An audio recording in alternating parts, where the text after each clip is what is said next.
Emotions may be like anchors that drag you down or like handcuffs that keep you in line. But what if you could make them unlockable? What if you use these feelings as tools rather than limitations? Today, we're going to look at how to not let feelings affect you. As always, don't stop watching the video until the very end, because I'll share the art of Stoic emotional control. 6 Rules for Inner Peace. So, let's begin, and let me tell you something. You are not weak, my friend. You are very strong. I believe in you. The first rule: quit trying to help everyone. Reduce your empathy. Empathy, understanding, and feeling what another person does is widely praised as a top human virtue. It enables us to bond, to console, and to relate. But too much empathy can wear us out, both in mind and spirit. It might drag us into another's dilemmas, sometimes at our own expense. The notable philosopher Epicus once said, "It's your reaction to events, not the events themselves, that truly counts." This perspective is especially significant regarding empathy. While empathizing is a natural response, it's vital to choose when to step in and when to step back. Think of a sponge that never stops absorbing water. It encounters without occasionally wringing it out. It's bound to become too wet and useless. Similarly, when our emotional involvement is excessive in everything and everyone, we tend to become emotionally overloaded. This blurs our vision, drains our energy, and our personal ambitions take a back seat. This isn't about overlooking others' emotions or situations. It revolves around intentional empathy. It's determining when to emotionally engage and when to step back a bit.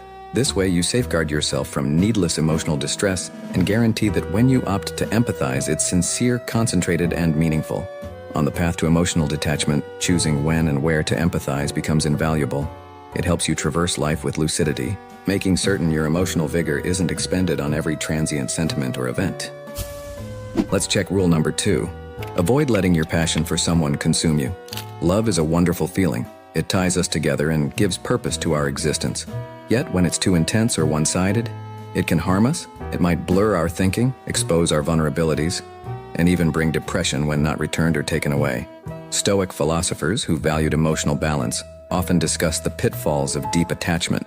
Marcus Aurelius, a ruler and Stoic thinker, noted, "You control your thoughts, not what happens around you. Grasp this and you discover inner strength."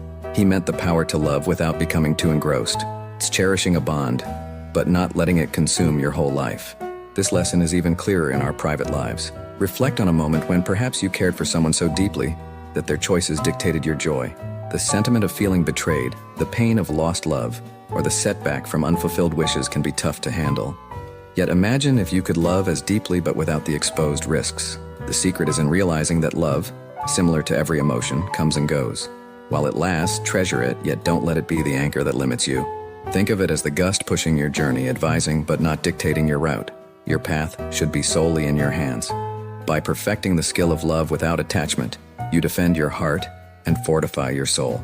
You can create meaningful bonds without the worry of getting lost in them. It's the initial move towards true emotional balance, where you're in charge of your feelings, not the other way around. Number 3, keep your emotions and opinions to yourself. In a society that prompts us to share freely and be transparent with our emotions, there's an understated power in maintaining discretion. While it's vital to communicate openly in numerous situations, the truth might lie in determining when to unveil our most intimate feelings and perspectives. The Stoics frequently highlighted the value of inner peace and the risks of seeking approval from others. Marcus Aurelius said, "Your life's joy is determined by the nature of your thoughts." When we continuously look for feedback or responses from the outside, we let others control our emotional state. Reflect on moments when you've disclosed a personal success or a core value to gain affirmation or to hear what others think. What comes in return? Often you encounter negativity, ridicule, or jests. Such moments can dampen spirits and waver our self-belief. What if the control lay within you, untouched by external feedback? Deciding not to voice every sentiment or belief isn't about holding back. It's about taking charge. It means realizing not every inner voice seeks an external ear, and our internal experiences don't always await validation from others. By exercising this discipline, you build inner confidence. Your feelings, values, and perspectives stand firm as they're no longer influenced by what others might think. In the journey to becoming emotionless, this principle acts as a safeguard. It guarantees your emotional foundation stays resilient, unaltered by the changing views and feedback from the external environment. The fourth rule: Keep your distance from those that spread negativity. The individuals we choose to have in our lives significantly influence our feelings, mindset, and overall health. Much like one bad apple can ruin the whole bunch, a negative person can overshadow our existence, draining our energy and confusing our judgments. Stoics held strong convictions about self-care and valuing oneself. They realized that while we can't alter others' behaviors, we can pick our circle. Diogenes, famed for his Stoic perspectives, remarked, "We possess 2 ears and 1 mouth to ensure we listen twice as much as we speak." This underlines the importance of being wary of our associations and heeding our inner voice. Think about your life. Are there people who consistently spread pessimism, sow doubt, or belittle your goals? It's crucial to identify and pull away from such detrimental influences. It's not about holding grudges, but understanding that for your emotional health, some connections should be loosened or cut off. Letting go of toxic people isn't about being unkind, it's about self-respect. It indicates that you place your inner peace and emotional balance at the forefront. Through this action, you fortify your surroundings, ensuring there's no room for negativity or skepticism. As you strive to become emotionless, taking this step is vital. It's about refining your emotional surroundings, making sure it's filled with positive vibes, sincere support, and authentic concern. Keep in mind the path to controlling your emotions begins by making sure external factors resonate with your internal aspirations. Rule number 5, put yourself first. Establish limits and don't always be available. Setting limits, whether they're tangible or emotional, is crucial for preserving our identity and protecting our mental health. In a world where continuous connection is the norm, and there's an unspoken demand to always be reachable, establishing these limits might appear challenging. Nevertheless, this step is essential for becoming emotionless and achieving fortitude. The Stoics understood the significance of time and self-reflection. As Seneca wisely put it, "All the time you possess is truly yours." But how frequently do we squander it by always being at everyone's beck and call, replying to every notification right away, or meeting every request without delay? When we don't set limits, we essentially tell the world that our time, energy, and emotions are free for the taking, lacking worth. Being always on hand can push us towards fatigue, unhappiness, a sense of being burdened, and even despair. Imagine keeping your home's doors and windows completely open, permitting anyone or anything to enter and disturb your tranquility. Establishing boundaries is a sign of valuing oneself.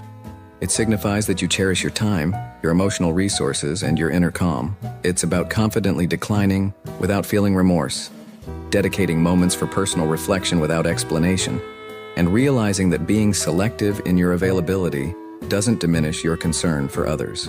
It just shows you also prioritize yourself. On the road to becoming emotionless, setting clear limits is crucial. It acts as protection, ensuring your emotional cache isn't constantly diminished. This stance permits you to uphold harmony and vigor independent of external solicitations. Our last rule, number 6, put yourself first and embrace transparency. As we approach the end of our exploration into emotional resilience, Rule 6 underscores the significance of prioritizing oneself and adopting a direct approach. To really stay calm and succeed, you need to look after yourself. It's not about ignoring others, but understanding that you can't help anyone if you don't care for yourself first.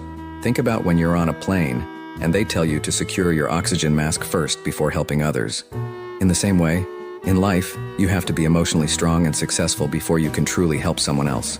Being direct is essential for emotional resilience. It's about clearly voicing your thoughts, desires, and limits. It's not about being harsh, but rather speaking up with clarity, sidestepping vague hints, or trying too hard to make everyone happy. Being direct helps avoid confusion, lowers tension, and builds true relationships with those who value truthfulness. Living by this principle involves choosing actions aligned with your aspirations and principles. It's about setting boundaries and staying true to who you are without regrets. Ignite the passion inside and let no obstacles stop you. Life is a challenge, but you're destined to win. Before you leave, make sure to subscribe to Maxitrophy for more valuable Stoic principles which can help you become the best version of yourself.